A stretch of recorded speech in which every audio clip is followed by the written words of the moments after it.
नारायण नारायण नारायण नारायण।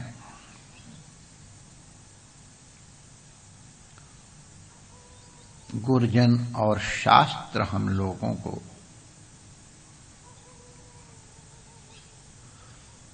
संसार में रहने की विधि भी सिखाते हैं। परमार्थ तो बना बनाया ही है, उसको क्या कोई बनाएगा। ये बिगड़ा हुआ व्यवहार है, इसको बना करके रहना बहुत दुष्तर है। इसीलिए लिखा है स्वाध्याय प्रवचनाभ्याम मा प्रमादितव्यम। नित्य सत्संग आवश्यक है। सदा सत्संग, ये श्री तुलसीदास जी का वचन है। निरंतर हमको सत्संग में रहना है, हमको अपने गुरुजनों के वचन स्मरण में रहने चाहिए। सामान्य दृष्टि से लोग शास्त्रों को देख लेते हैं, गुरुजनों की कृपा से उसके भाव समझ में आते हैं। मनसस्तु पराबुद्धे, मन कोई किया करने की अभिलाषा करता है, लेकिन बुद्धि कहती है नहीं भाई, ये करने से आपकी हानि होगी। मन नहीं करना चाहता है, बुद्धि कहती नहीं करो, इससे तुम्हारा कल्याण होगा। तो बुद्धि माने विवेक, विवेक माने सद्गुरु संतों का अनुग्रह। वो हमारे साथ निरंतर रहना चाहिए। विवेक हमारे साथ रहेगा तो हम पतित होने से बच जाएंगे। पतन से बचने का एकमात्र उपाय है विवेक। गुरु प्रसाद से प्राप्त हो तो बड़ी निधि के समान रखना। सबसे अधिक दुर्लभ वस्तुओं में उसको माना गया है। भगवत कृपा से जो प्राप्त होती हैं, दुर्लभम त्रयमेवेतत् देवानुग्रह रूपकम मनुष्यत्वम मुमुक्षुत्वम, और सबसे बढ़कर के ये महापुरुष संशय, जो हमको विवेक देते हैं। देखो, इस विवेक के ऊपर महाराज जी ने हमको घटना सुनाई थी कि दो गुरु भाई, उन संत के शिष्य कहीं सेवा से गए होंगे, लौट रहे थे, जो तो वर्षा का समय था। तो गांव में प्राय नदी प्रवाह के लिए नाले बन जाते हैं, बाकी समय तो सूखे रहते हैं, लगभग सूखे रहते हैं। और जब वर्षा आती तो बड़े जोर से उफन जाते हैं, उनका वेग भी बहुत प्रबल होता है। उसमें सामान्य तैराक भी टिक नहीं सकता, क्योंकि ढलान बहुत होती है और वेग बहुत होता है, वेग भरे।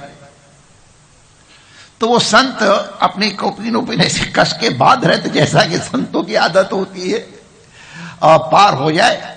तब तक उन संतों ने देखा एक लड़की रुआसी खड़ी हुई है। संत हृदय नवनीत समाना, कहा कविन पर कहा न जाना। उस कन्या का उतरा हुआ चेहरा, आंसू बह नहीं रहे थे लेकिन छलकने वाले थे। उन आंसुओं को देख के उनमें से संत को दे, क्या हो गया बहना?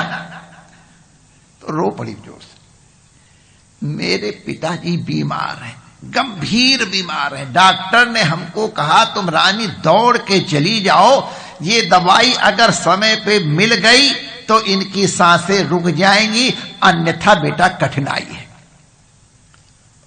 जबान के नीचे रखने वाली दवाई आप लोग समझ गए होंगे जो जानकार हैं, तत्काल मिलनी चाहिए।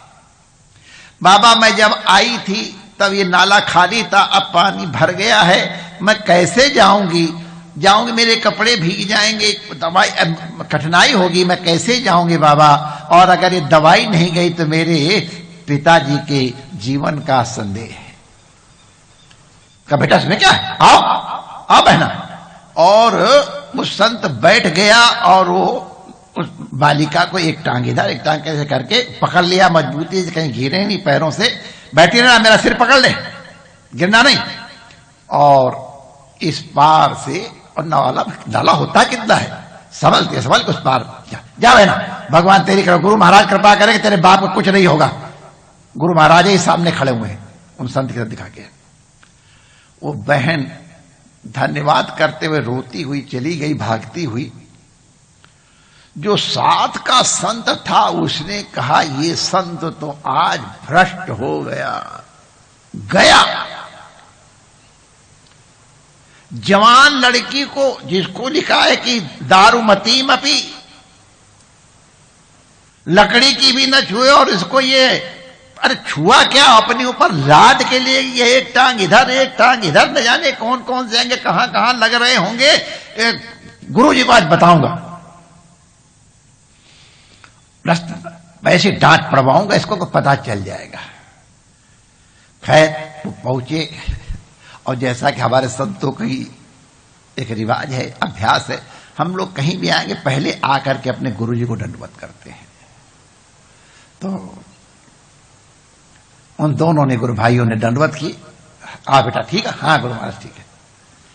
क्या ठीक है गुरु जी, आज ये तो भ्रष्ट हो गया। अच्छा क्या बेटा क्या हुआ, महाराज जी से अरे एक जवान लड़की को अपने कंधे पे लाद करके, उसके पैर पकड़ करके, सिर पकड़ा करके और इस पार से उस पार तक लेके आया है, ये आपके सामने खड़ा है। क्या हुआ था बेटा?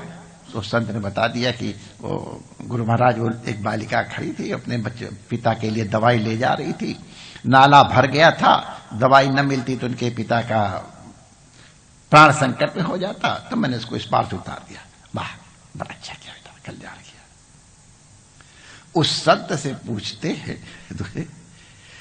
इसने कितनी देर तक उसको अपने कंधे पे लादा? अरे महाराज 5 मिनट या 7 मिनट लग गए होंगे। 7 मिनट लादा? हाँ। फिर इस पार आके उतार दिया। अच्छा, और तुमको उस नाले से यहां तक आने में कितना लगा? महाराज जी 2 घंटा 45 मिनट। भले आदमी, उसने तो 5 या तेरे कहने से 7 मिनट बाद उस लड़की को अपने कंधे से उतार दिया, वो गई, और तू 2 घंटा 45 मिनट से अपने छाती में लादे चला आ रहा। बोल कौन गड़बड़ है?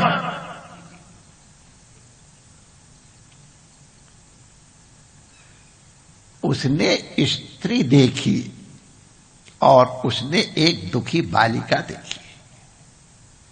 ये विवेक का परिणाम है। एक को दिखाई पड़ा कि दीनानाथ दीन बंधु प्रसन्न होंगे अगर हम किसी दीन की सेवा कर सके। इस दृष्टि से उठाया उसको, तो उसके स्त्रीत्व वगैरह का भान हुआ होगा भी कि नहीं, हमको संदेह है। लेकिन दूसरा जिसने छुआ नहीं, उसने उसके स्त्रीत्व का अभिमान किया, उसके अंगों का चिंतन किया, और इतने घंटों तक उसको अपने हृदय में लादे चला आया। हम लोगों को भी माय डियर अपने जीवन में कभी कभी इस तरह की परिस्थिति आने में सावधानी से देखो। ये जो तुम कर्म कर रहे हो, इसमें तुम्हारी मन की स्थिति कहां है? तुम्हारा मन विवेक के नियंत्रण में है कि नहीं? अगर सावधान रहोगे गुरु कृपा से, विवेक अगर तुम्हारा जागृत रहा, मन को संयमित रखा, तो आपके जीवन रथ की यात्रा मंगलमयी होगी। परमात्मा आप सबका मंगल करें। गुरुदेव महाराज का अनुग्रह आप पे बरसे। आज हम लोगों का बड़ा सौभाग्य है, एक बड़े तपस्वी, महीनों तक लकड़ी की तरह पड़े रहने वाले नागा बाबा हमारे आए हैं। इनको तपस्वी नागा बाबा के बड़े तपस्वी, न जाने कितने यज्ञ कर दिए होंगे, और स्वयं कितनी भीषण भीषण तपस्याएं की हैं। काष्ठमाउन तक रहे हैं, जब पानी भी अपने हाथ से नहीं पिया है। कितने college, degree college, inter college, महिलाओं के सब इनकी कृपा से बने हैं और हमारे ऊपर बहुत दिनों से कृपा रखते हैं, तो दर्शन देने के लिए आए हैं। पूज्य अधिकारी जी के बगल में हमारा बड़ा गुरुद्वारा है लखनऊ में, सब्जी मंडी का, बांस मंडी में भी है, तो वो हमारा बड़ा गुरुद्वारा है। हमारे गुरुदेव के, महाराज के गुरुदेव वहां विराजते रहे। उसी स्थान से आज पूज्य श्री महंत जी महाराज लखनऊ से आए हैं, उनके दर्शन हो रहे हैं। हमारे पंचायती अखाड़ा बड़ा उदासीन के बड़े श्रेष्ठ और वरिष्ठ मुकामी जी महाराज पधारे, उनके दर्शन हो रहे हैं। यह हम लोगों का सौभाग्य है। जो हम लोग यहां उपस्थित हैं उनको तो वंदन करेंगे ही, और विज्ञान के माध्यम से जो दर्शन कर रहे हैं वो भी वहीं से सभक्ति सश्रद्धा इनके सहित सब संतों को, हमारे पूज्य वेदाचार्य जी को, समस्त वैदिक ऋषि कुमारों को और समस्त कारसी जनों को वंदन करें। जय श्री कृष्ण।